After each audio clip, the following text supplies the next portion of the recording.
میں جائیں گے، لیکن بدعتی اسے دوزخ کی مار ہوگی۔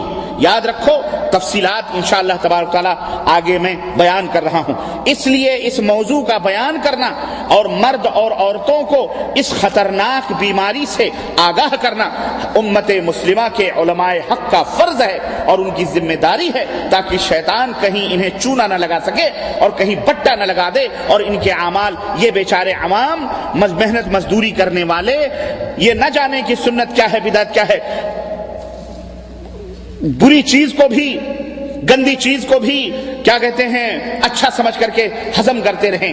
اس لیے اس ذمہ داری سے عہدہ برا ہونے کے لیے ہم آپ کی خدمت میں حاضر ہیں اور سنت اور بدعت کے تعلق سے کچھ بیانات آپ کی خدمت میں قرآن اور سنت کی روشنی میں رکھ رہے ہیں۔ اللہ عز و جل ہمیں سمجھنے، سمجھانے، کہنے اور سننے اور اس سے زیادہ عمل کی توفیق عطا فرمائے، آمین یا رب العالمین۔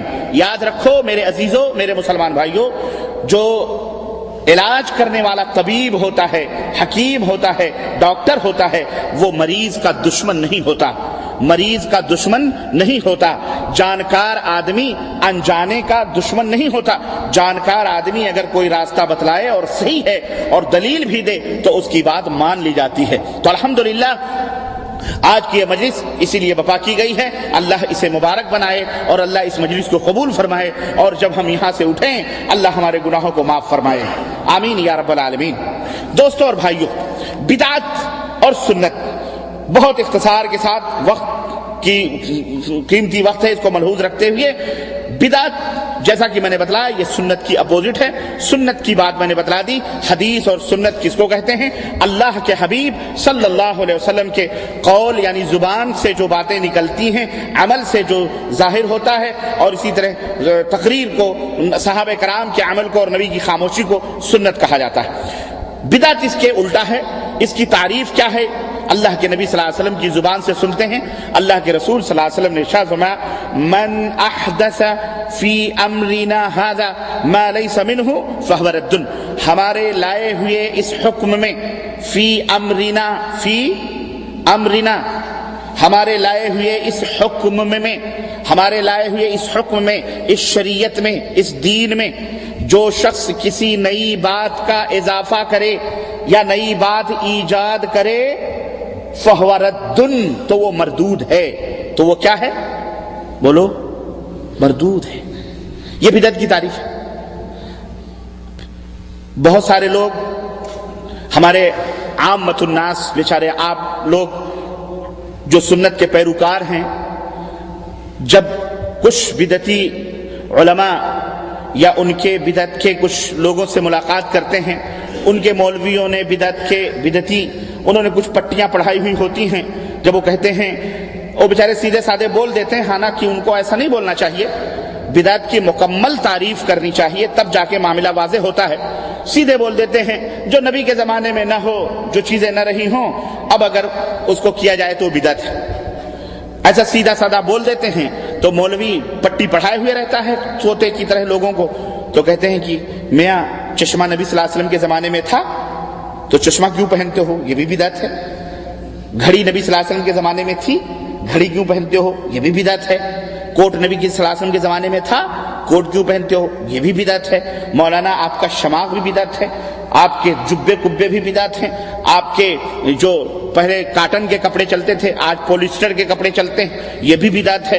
تمہارا گھر بھی بدعت ہے، بلکہ یہاں تک کہہ دیتے ہیں تم نبی کے زمانے میں تھے، کہتا ہے نہیں، تو کہتے ہیں تو بھی بدعت ہے۔ ظاہر ہے کہ یہ کس بیس پر وہ بات یہ کہتے ہیں؟ آپ کی ناقص تعریف کی بنیاد پر یہ بات کہی جاتی ہے۔ لیکن اگر تعریف ایسی کی جائے کہ اسے بھاگنے کا کہیں موقع نہ ملے، سوراخ نہ ملے، تو وہ پھنس جائے گا۔ تعریف وہ ہو جو پیغمبر اسلام حضرت محمد الرسول اللہ صلی اللہ علیہ وسلم نے کی ہے، اور وہ کیا ہے؟ من احدث فی امرنا ھذا، ہمارے لائے ہوئے اس دین میں، اس دین میں، امر مانے دین، حکم، شریعت۔ اب ان سے کہو کہ ٹرین میں بیٹھنا شریعت ہے، کوٹ پہننا شریعت ہے، گھڑی پہننا دین ہے؟ کس نے کہا گھڑی پہننا دین ہے؟ گھڑی پہننے والے دیندار جس کے ہاتھ میں گھڑی نہ ہو وہ بے دین ہے؟ ایسا تو نہیں کوئی کہتا ہے کہ نہیں؟ پولیسٹر پہننا دین ہے؟ کوئی نہیں کہتا۔ تو اللہ کے نبی کے اس دین میں کسی نئی بات کا ایجاد کرنا ثواب کی نیت سے، ظاہر اللہ کے دین میں کوئی بات کوئی کرے گا آدمی کوئی بھی کام کرتا ہے تو کسی نہ کسی امید کی بنیاد پہ کرتا ہے۔ کوئی پاگل ہے جو جا کر کے دریا کو برتن لے کر کے کیا کہتے ہیں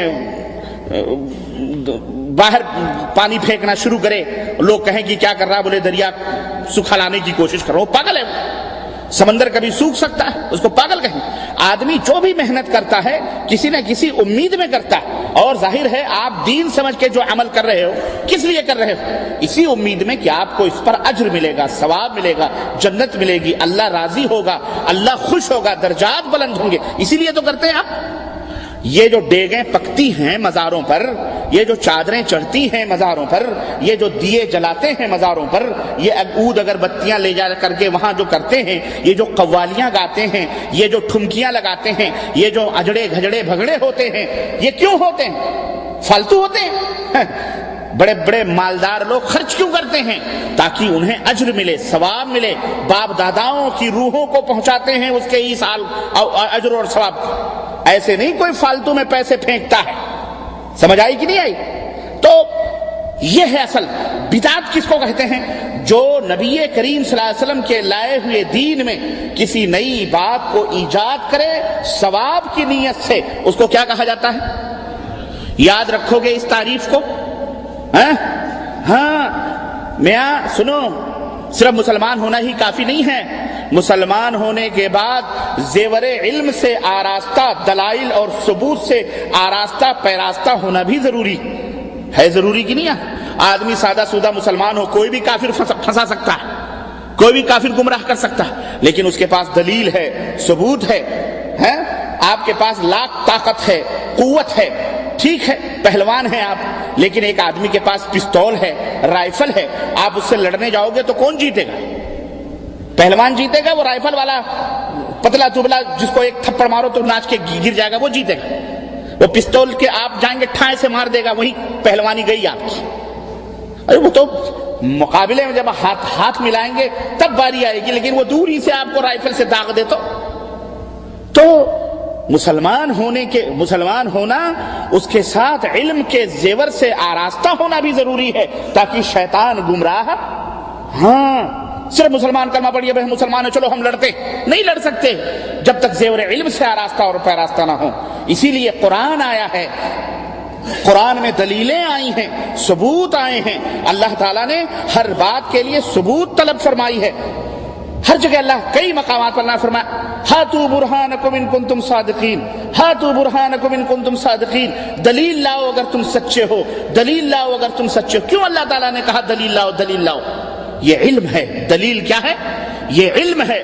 ہر مسلمان کے اوپر ضروری ہے کہ وہ اتنا علم حاصل کرے جتنا